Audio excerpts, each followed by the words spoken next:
reshuffle kabinet saat ini kan isunya sedang menguat Pak. Apakah reshuffle kabinet Pak? Reshuffle kabinet. Saat ini isunya sedang menguat. Apakah Bapak memang akan melakukan hal tersebut Pak? Akan melakukan reshuffle kabinet Pak? Regulasi menjelaskan bahwa presiden yang memiliki kepentingan terhadap mengangkat dan memberhentikan para pembantu beliau, anggota kabinet. Presiden punya kewenangan itu dan pasti berdasarkan evaluasi. Artinya, baik dari reward and punishment yang dimiliki dengan kewenangan, negara memberikan kewenangan, Undang-Undang Dasar memberikan kewenangan kepada presiden, sehingga semuanya harus kita kembalikan kepada beliau. Dan kemudian efektivitas lain, apakah dirinya menteri yang bersangkutan tidak fokusnya pasti akan terbelah antara urusan kampanye dengan urusan keseharian sebagai menteri di kabinet. Itu yang tahun 2023 juga perlu dipertimbangkan oleh presiden. Jikapun dilakukan, itu berdasarkan kinerja dari para menterinya, gitu. Bukan hanya ditinjau dari aspek politik, gitu kan. Tadi juga di VT juga disebutkan bahwa kinerja dari menteri-menteri Pak Jokowi akan dievaluasi gitu. Nah, kita akan menunggu bersama bahwa bagaimana nih kinerja dari para menteri kabinet Jokowi jilid 2 ini gitu. Tentu pertimbangannya adalah dari evaluasi terhadap kinerja menteri yang bersangkutan. Terutama karena periode pemerintahan Pak Jokowi hanya bersisa kurang dari 2 tahun. Tentu beliau ingin memastikan apa yang ingin dicapai, legasi yang ditinggalkan Pak Jokowi itu benar-benar selesai sesuai dengan periode kepengurusan beliau.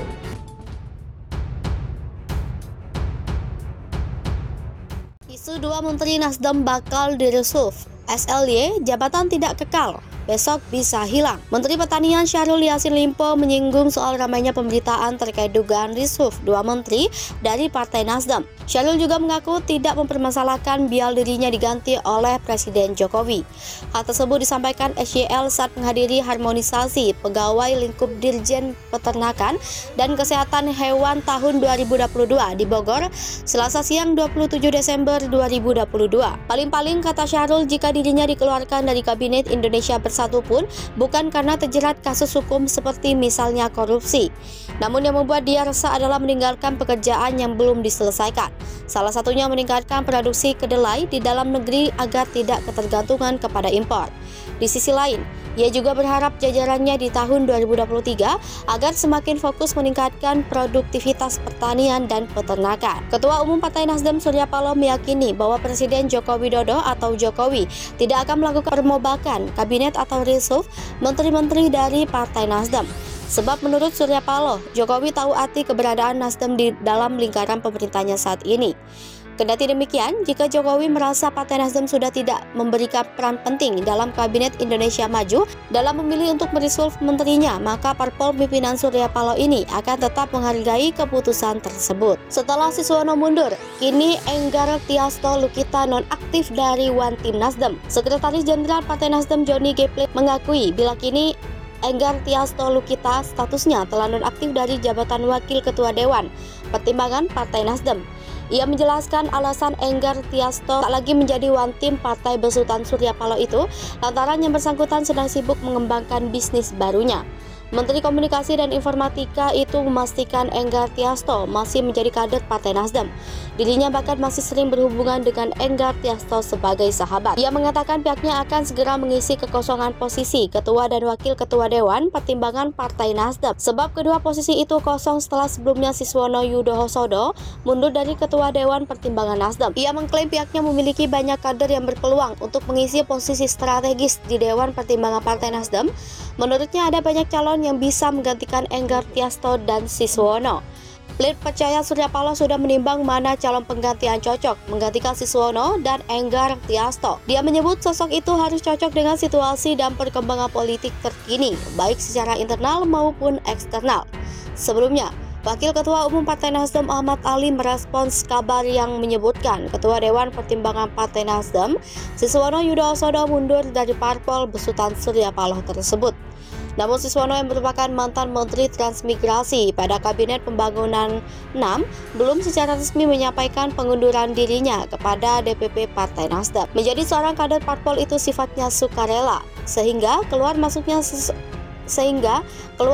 seseorang dalam sebuah partai merupakan hak pribadi tiap orang.